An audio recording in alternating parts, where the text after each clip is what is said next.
Fala minha galera, tudo bem com vocês? Professor Pedro Riciopo, diretamente aqui do SOS História, nosso canal do YouTube, top demais, e começando uma sequência de aulas para você sobre a questão árabe-israelense.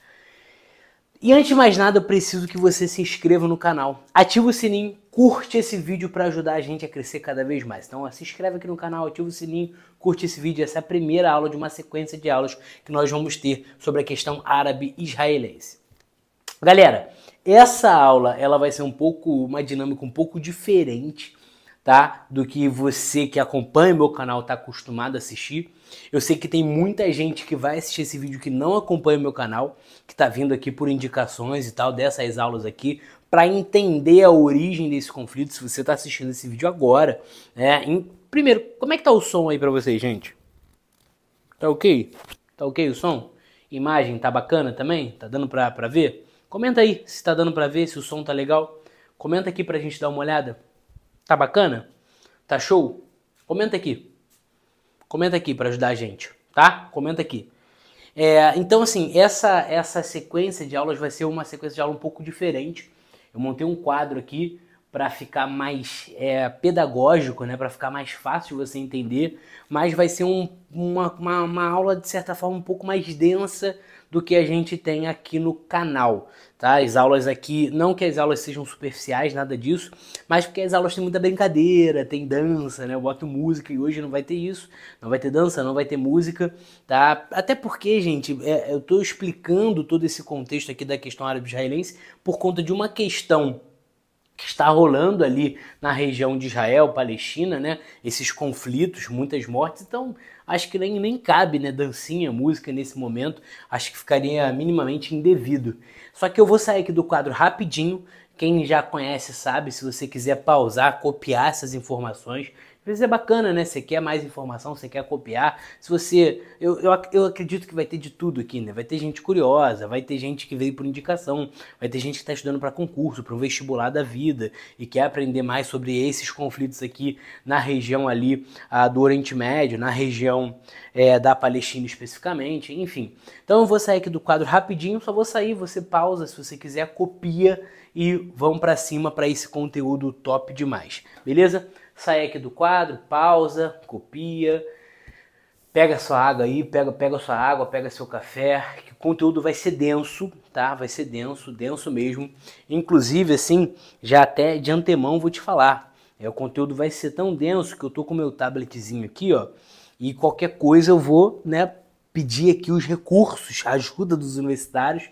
Eu montei essa aula aqui com muito carinho e como tem muitas informações na aula, eu vou aqui talvez utilizar o recurso do tablet para dar uma olhada em algumas informações para você entender de uma vez por todas por que isso acontece, por que acontecem esses conflitos, qual é a origem, qual é a cronologia histórica de tudo isso. Então vamos lá. Primeira coisa, gente, que eu quero que você entenda é que esses conflitos que você vê hoje, atualmente, e que durante todo o século XX ocorreram, eles ocorrem no Oriente Médio. E isso é importante de falar porque muita gente não tem dimensão do Oriente Médio. Eu vou pedir para a produção colocar a imagem do mapa aí do Oriente Médio para você. Tá aparecendo aí provavelmente para você agora. Então você vai ver o Oriente Médio, você percebe que ele se estende no Mar Mediterrâneo, aquele mar que está ali acima da África e abaixo da Europa, né, aquele mar Mediterrâneo, até as fronteiras da Índia, tá? Então o Oriente Médio, gente, é uma região extensa, é uma região com uma população muito grande, tá? Porque o Oriente Médio não é uma coisa só, não é um país, mas é um território em que dentro desse território nós temos diversos grupos, diversos países, diversas etnias e diversas línguas e diversas culturas, enfim, que vão dialogar entre si, que vão se desenvolver. Esse Oriente Médio, então, vai do Mar Mediterrâneo até as fronteiras da Índia. A gente tem aqui cerca de 6 idiomas, tá? Cerca de 385 milhões de pessoas, temos 6 idiomas e temos 3 grandes religiões dentro do Oriente Médio. É inquestionável que dentro dessas 3 religiões, a mais predominante é o islamismo, tá? eu não vou conseguir me aprofundar em islamismo aqui com vocês, tá? De forma alguma, teria que fazer um vídeo sobre islamismo porque é denso também, tem muita coisa. Mas o islamismo, se você não sabe, é uma religião que se desenvolve ali na região do Oriente, principalmente ali a partir do século VII, com uma figura, né, conhecida como Muhammad. Muhammad, que era um homem analfabeto, segundo ele teve revelações de um anjo, tá? De um anjo que revelou para ele ali os ditos de uma palavra que seria escrita. Não por ele, porque ele era analfabeto, mas pessoas vão escrever para ele. No caso, seria o Corão. Muita gente fala ao Corão, mas ali é a palavra, esse prefixo, né? Prefixo ao, ele seria o, então é o Corão, né? Corão, basicamente, que seriam os escritos ali dados pelo anjo a Muhammad, que são relacionados ao Alá, né? Que é o Deus do islamismo. Então Alá seria o Deus do islamismo, que através de um anjo passou esses conhecimentos, passou essas ideias para Muhammad, que era um profeta. Muhammad não é Deus, Muhammad para o islamismo é um profeta. Muita gente fala Maomé, mas essa é a forma ocidental de chamar Muhammad, tá? Não é Maomé, gente. Essa é a forma que o ocidente chamou, mas não é a forma correta, eles nem compreendem dessa maneira. Mas dentro do islamismo se desenvolvem os muçulmanos. E na verdade a gente tem ali duas cidades que são consideradas sagradas, né? Meca e Medina, né? Que estão relacionadas totalmente com a história do islamismo e da construção do islamismo. Mas o islamismo ele se desenvolve com mais força após a morte de Muhammad. Porque após a morte de Muhammad nós temos algumas disputas de quem assumiria o trono, né? De quem assumiria o papel de liderança. Não o trono especificamente, porque não era uma dinastia, não era uma monarquia, mas quem assumiria a liderança do islamismo a partir daquele momento. E aí, cara, é que se desenvolvem dois grupos a partir disso. Tá? Eu não vou também me aprofundar nesses dois grupos, mas eu preciso te falar. Uma outra coisa. O meu quadro, gente, como você pode ver, ele tem algumas cores. O preto e laranja é o título, preto e verde é o subtítulo, azul é a cor base do meu quadro, o vermelho é quando eu quero destacar alguma coisa, e o vermelho ele tem um ponto, e o asterisco ele está dentro desse ponto, tá? Então, se eu tenho um ponto aqui, o que está abaixo desse vermelho aqui, geralmente, é algo que se refere ao que está em vermelho com ponto. Então, tem um ponto e tem um asterisco. Se for um ponto azul, por exemplo, aqui, ó, é só um ponto isolado. Se for um ponto vermelho, abaixo geralmente vai ter um asterisco se referindo àquele ponto vermelho. Beleza? Deu para resumir basicamente a organização do meu quadro. Então nós temos aí dois grupos que são, no caso, os sunitas e os xiitas. São esses dois grupos que se desenvolvem. Mas eu não sei se você sabe o porquê que esses dois grupos se desenvolvem, né? Qual é a origem do desenvolvimento. Quando o Muhammad ele morre, né? Quando o Muhammad morre, começa uma discussão de quem assumiria ali o lugar de liderança. E aí tem um cara que seria escolhido porque ele era um cara mais querido, e tem ali um genro de Muhammad, que também era primo, enfim, e que por conta de ter o sangue de Muhammad era o mais indicado a assumir. Fica essa discussão, esses dois grupos se dividem, se desenvolvem, os sunitas e os xiitas. É muito comum que você entenda os xiitas como os mais radicais, né? Xiitas, tu fala, xiitas, tu fala, caramba, os caras são bolados, os malucos são radicais.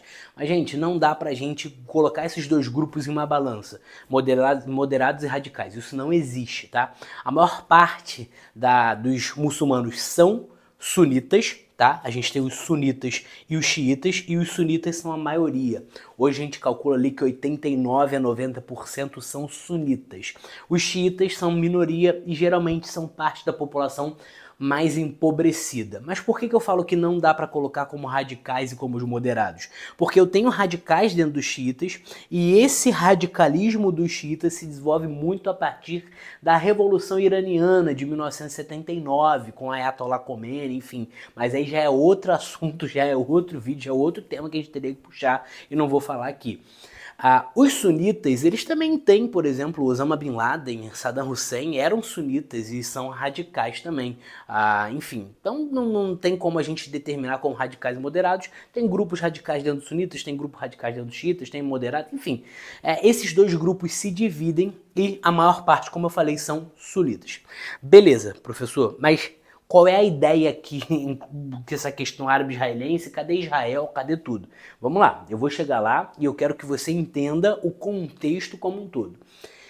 Existia ali na região do Oriente Médio um império árabe muito forte, que sempre foi muito forte. Era o maior império islâmico do século XX, conhecido como Império Turco-Otomano. Tá? É o maior império islâmico do século XX. E só para você ter ideia da grandiosidade do Império Turco-Otomano, em 1453 ocorreu a queda de Constantinopla. E os responsáveis por promoverem a queda de Constantinopla, que era o Império Bizantino, né, o Império Romano do Oriente, em 1453 foi o Império Turco-Otomano. Então o islamismo domina ali Constantinopla, que era uma rota de passagem do Ocidente para o Oriente, que inclusive isso vai impulsionar a expansão marítima ali no século XV. Então só para você ter uma ideia, eu estou falando de 1453, século XV. O Império Turco-Otomano ele já existia no século XV e a gente está falando do Império Turco-Otomano existindo no século XX. Tá? Só que no século XX ele já estava se enfraquecendo, estava se desmobilizando, né? Já não era mais a mesma coisa. E aí, cara, o que vai acontecer? Esse Império Turco-Otomano, após a Primeira Guerra Mundial, só para te localizar nas datas, tá? Eu sei que tem muita gente que está assistindo esse vídeo que não estuda há muito tempo. Deixa eu ver se o sinal do microfone tá ok, tá tudo ok. Sei que tem muita gente que não estuda há muito tempo, então eu preciso te localizar nas datas aqui, ó. Aqui, ó.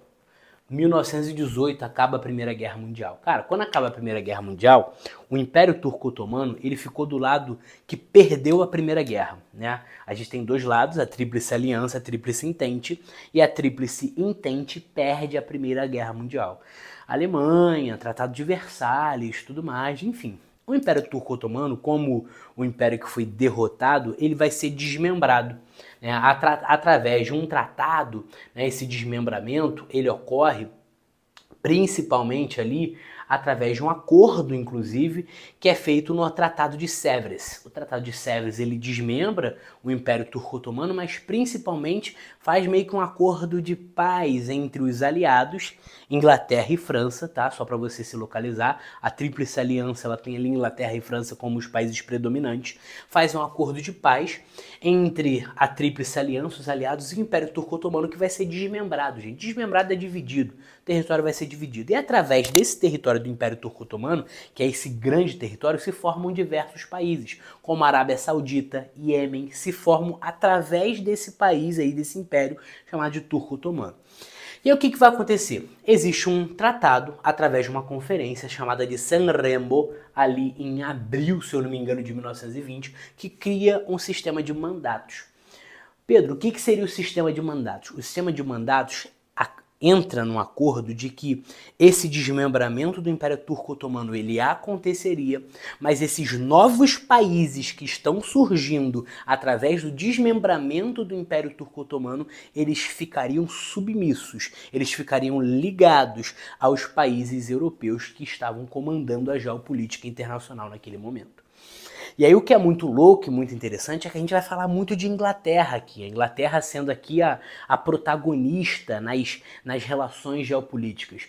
Quando a gente for falar na segunda aula da criação do Estado de Israel, a partir de 1948, você vai ver que existe já uma mudança na geopolítica internacional. Por quê? Porque agora a gente tem Estados Unidos e União Soviética ali discutindo, até porque a Inglaterra saiu do foco, a Inglaterra era uma das maiores potências, e diga-se de passagem, a Primeira Guerra Mundial enfraqueceu muito a Inglaterra, tá, gente? A Inglaterra tá toda posuda ali após a guerra, mas já não era mais a superpotência que era.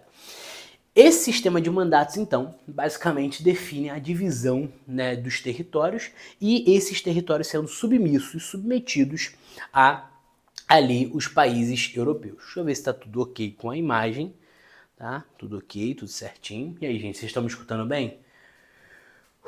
Quiser beber uma água, tá fluindo a aula, tá legal? Vamos embora, olha só.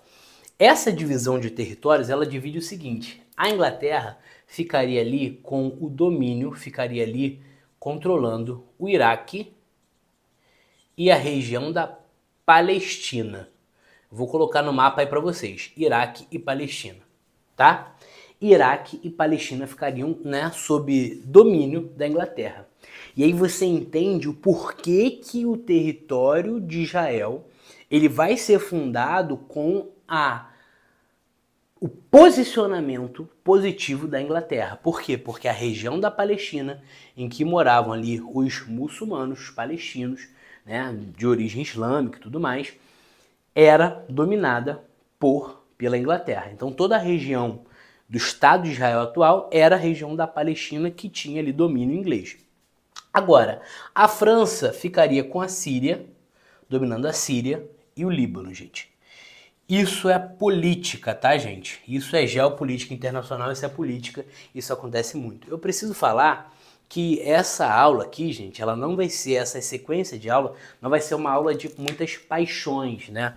Essa é uma aula que evoca muitas paixões, parece assim, a galera às vezes confunde como se fosse uma disputa de futebol. Isso aqui não é futebol, isso aqui não é Flamengo e Vasco, não é Flamengo e Fluminense, gente. A gente está analisando de forma racional a geopolítica internacional, o contexto cronológico para você entender. Eu estou te apresentando os fatos, eu não estou aqui discutindo lado A, lado B, não é isso.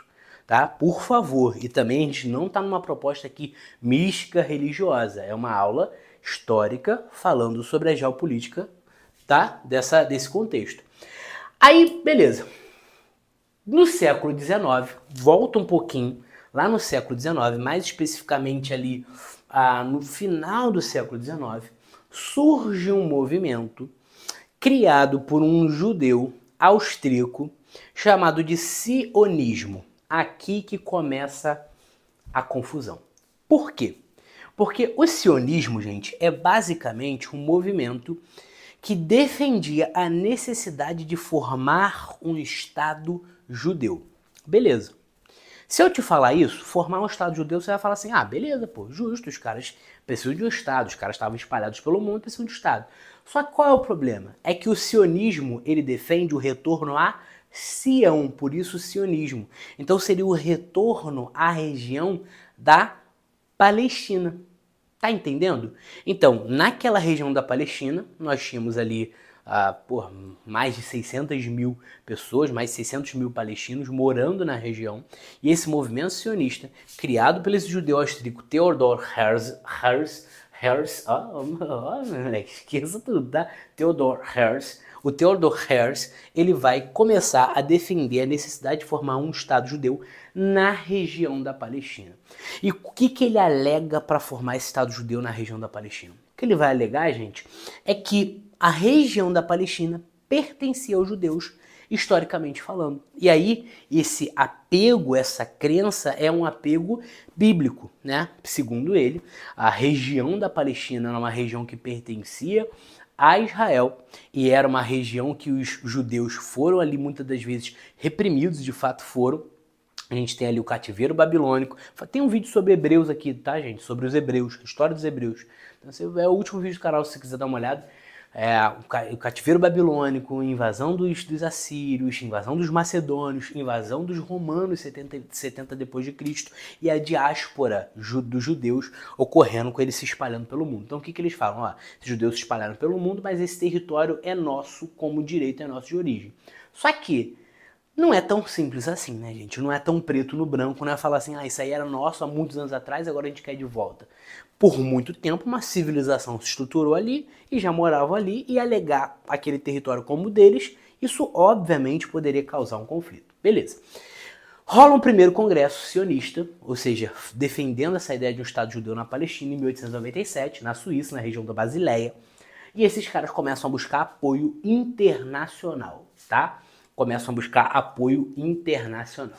E eles começaram a incentivar o quê, gente? Não só o apoio internacional, mas eles começaram a incentivar a emigração de judeus para a região da Palestina. Deixa eu ver se eu tenho aqui em números.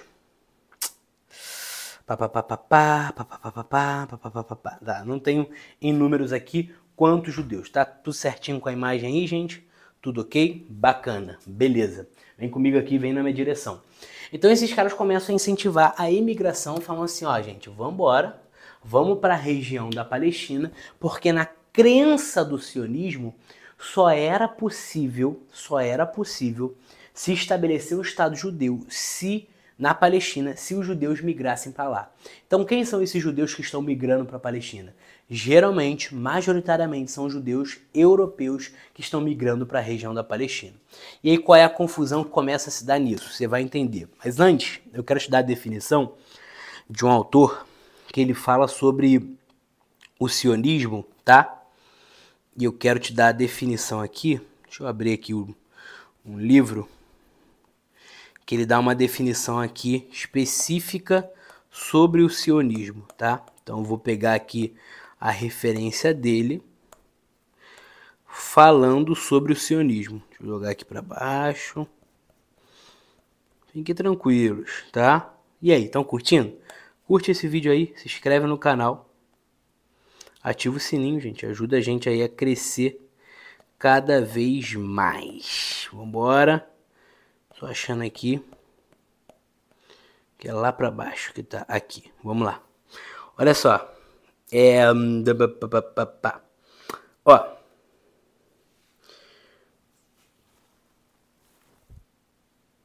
Ele vai falar o seguinte. O sionismo é um movimento nacional cunhado na Europa Ocidental por judeus emancipados para responder a uma problemática da sociedade capitalista explicitada pelos judeus do Império Russo. Em crise, o Império Russo estimula a ideologia antissemita, a ponto de as portas irem se fechando às camadas diferentes dentre os judeus. Respondendo a esse antissemitismo, apoiando-se no nacionalismo europeu, desenvolve-se o sionismo, que é fruto das contradições do capitalismo russo que destruía as bases do antigo regime. Beleza. O que ele quer dizer aqui? Basicamente, o movimento sionista está dentro do contexto dos nacionalismos do século XIX. Se você não sabe, o século XIX ele é muito marcado por um nacionalismo muito forte. Pedro, o que é o nacionalismo? O nacionalismo é um amor pela sua pátria acima de qualquer outra coisa. É algo destrutivo. Se você precisar destruir outros, você vai fazer em prol dos seus. Então, para alguns autores, o sionismo ele é visto como esse nacionalismo que era comum ali no século XIX, só que é algo específico dos judeus. Beleza? Tranquilo? Então, esses caras buscam apoio internacional, incentivam a imigração, mas a coisa começa a mudar, principalmente a partir de 1917. Perceba, antes da Primeira Guerra Mundial acabar, o ministro do exterior da Grã-Bretanha, o Arthur James Balfour, vai criar a chamada Declaração de Balfour, como você quiser falar, beleza? Ele vai emitir uma carta dizendo e admitindo que era necessário a criação de um Estado judeu na Palestina. Gente, eu não sei se você entende a gravidade disso. A Grã-Bretanha, tá? A Grã-Bretanha, que vai ficar responsável pela Palestina após a Primeira Guerra Mundial, é a mesma que está fazendo uma declaração oficial em 1917, dizendo que era necessário, era uma necessidade, a formação do Estado judeu na Palestina. Eu não estou falando para você que isso é certo ou errado, essa aqui não é a discussão. A discussão é o país que domina a Palestina após a Primeira Guerra é o país agora que vai defender a necessidade de um Estado judeu na região da Palestina, mas, segundo eles defenderiam a não intervenção aqui, ó, em povos não judeus. Então, os povos não judeus da região, eles não sofreriam a intervenção. A questão é, a gente tem 56 mil judeus na Palestina, no momento da declaração, e 644 mil árabes, né, muçulmanos, enfim, na região, beleza? Tranquilo? E óbvio, gente, que as lideranças, né, árabes não vão aceitar com bom grado essa mensagem. Eles queriam formar um grande país árabe, fazer uma unificação ali, e eles não vão aceitar com bons olhos essa mensagem da Declaração de Balfour. E a partir dessa declaração começa a se intensificar, gente, a migração para a região da Palestina dos judeus. Então a gente tem na década de 20 muita migração acontecendo e principalmente na década de 30. Você sabe por que principalmente na década de 30? Tá? Na década de 20 tem muito judeu que vai para a região da Palestina. E isso intensificado por conta da declaração de Balfour. Mas por que a partir de 30 se intensifica ainda mais? Por conta da crise de 1929. Muitos judeus vão quebrar, vão perder muita coisa. Então esses caras, eles vão se deslocar ali para a região da Palestina para fortalecer o sionismo. Consequentemente, de 1936 a 1939, nós temos diversas revoltas de muçulmanos na região da Palestina contra a presença de judeus. E eu queria que você entendesse o seguinte: antes disso tudo, existia a presença ali amigável, pacífica de judeus e palestinos na região. Deixa eu ver se está tudo aqui com a imagem aí, tá? Do show. Antes já existia a presença amigável. Por que deixa de ser amigável ali com essas migrações? Porque eles entendem, né, os palestinos, que essa ação de migração para a região da Palestina era uma ação de migração que tinha o objetivo específico: colonizar a região através de europeus. Para eles, os judeus estavam indo para lá a mando de europeus para colonizar um território que não era deles. E uma outra coisa, o Fundo Nacional Judaico, que é basicamente o braço do sionismo, eles começam a comprar diversas terras, né, na região da Palestina, e eles diziam que essas terras basicamente seriam, ó, segundo aqui, como eu falei, uma propriedade eterna do povo judaico, tá? Tô olhando aqui, tô dando uma olhada, uma colinha aqui no meu material, mas seria uma propriedade eterna do povo judaico. Então, o Fundo Nacional Judaico começa a comprar terras na Palestina e isso gera um incômodo, porque o que antes poderia ser aceito, agora não é mais tão aceito, porque eles estão vendo um grande volume de pessoas se achegando na região da Palestina e eles começam a ter o receio de perder espaço, né, perder território, enfim, isso gera todo um receio. Essas revoltas ocorrem de 36 a 39. Quando chega em 39, vai ser criado um documento chamado de Livro Branco, gente. Não sei se você já ouviu falar o que é o Livro Branco. O Livro Branco é uma tentativa de apaziguar ali as relações entre árabes e judeus na região da Palestina. O acordo era o seguinte: vamos fazer ali basicamente um governo que seja proporcional à quantidade de judeus e à quantidade de palestinos na região. Só que, de acordo com esse livro branco, a migração só poderia ocorrer até os próximos 5 anos e só poderia ter mais ali no máximo, cerca de 75 mil judeus na região. Tá? Então esse era o livro branco. Só que tudo isso vai por água abaixo. Essa ideia de livro branco, essa coisa de revolta, tudo vai por água abaixo. Por quê? Porque em 1939 o Adolf Hitler invade a região da Polônia e começa a Segunda Guerra Mundial. Com o início da Segunda Guerra Mundial, a própria Inglaterra reduz o apoio ao sionismo. Ué, Pedro, você não tinha falado que a Inglaterra é uma das grandes patrocinadores desse retorno dos judeus para a região de Sião? Perfeito. Só que tem uma grande questão que você precisa entender.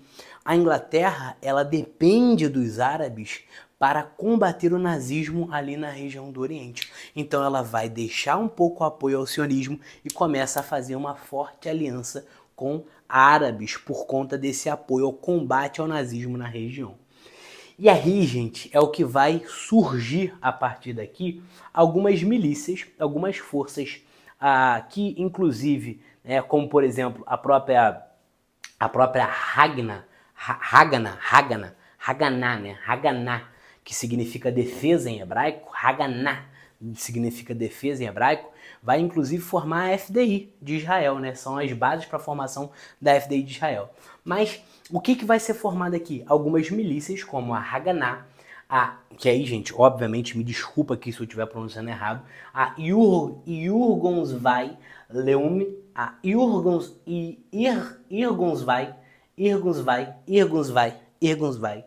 Leum e a gangue externa, que também é conhecida como Loham Herur Israel. Esses dois últimos grupos, a gangue externa e o Jurgensvai, são grupos mais radicais. Esses grupos mais radicais, eles lutam contra a Inglaterra e contra os palestinos, tá? Esse grupo da Haganah é um grupo que luta até contra o nazismo. Eles até batem de frente com palestinos, mas eles se juntam à Inglaterra contra o nazismo. A grande questão é, esses grupos são formados para combater ali palestinos, combater nazismo, enfim. Alguns combatem a própria Inglaterra, como eu falei, esses dois últimos grupos mais radicais. Mas o final da Segunda Guerra Mundial, gente, ele abre um espaço, acho que tem uma formiga aqui no meu tablet, hein? Tá rondando aqui. Filha de Senhor, do sangue de Jesus tem poder. Tá no meu tablet não, miserável. Ele abre espaço, cria condições quase que inegáveis na comunidade internacional para a formação de um Estado judaico. Por quê? Por conta do Holocausto. São 6 milhões de judeus mortos em campos de concentração. Isso vai espantar a comunidade internacional, que fica muito comovida, e vê a necessidade, de uma vez por todas, da criação de um Estado judaico. A gente tem ali, ó, em números, 445 mil população judaica ali na Palestina em 1939. Em 1946, a gente já tem 808 mil, gente. Após a guerra, então, tem muita gente migrando para a região da Palestina. E aí a gente tem o desenvolvimento, os debates, as discussões para a elaboração do Estado de Israel, que vai se fundamentar a partir de 1948, e a gente fala na nossa próxima aula sobre isso. E aí, gente, o que vocês acharam? Conteúdo, hein? Amassamos, falamos bastante, hein? Deu pra ter ideia de um panorama legal? Deu? O que vocês acharam? Falem comigo aí, ó. Som tá ok? Tudo show? Então, na nossa próxima aula, a gente já fala sobre a formação do Estado de Israel, os primeiros conflitos. Na última aula, a gente fala dos conflitos finais. Beleza, espero que vocês tenham gostado. Se inscreve aqui no canal, ativa o sininho, curte esse vídeo, tá? Para ajudar o SOS História a crescer cada vez mais, a compartilhar conhecimento gratuito, né, gente? De forma bem objetiva, de forma bem clara, de forma bem direta. Tamo junto, tá? Se você apareceu aqui por ser curioso, por ser convidado, por ser concurseiro, enfim, você é bem-vindo aqui no meu canal. Tamo junto, no meu não, no nosso canal. Tamo junto, tá, gente? Um abração e até a próxima aula, nossa aula 2. Valeu!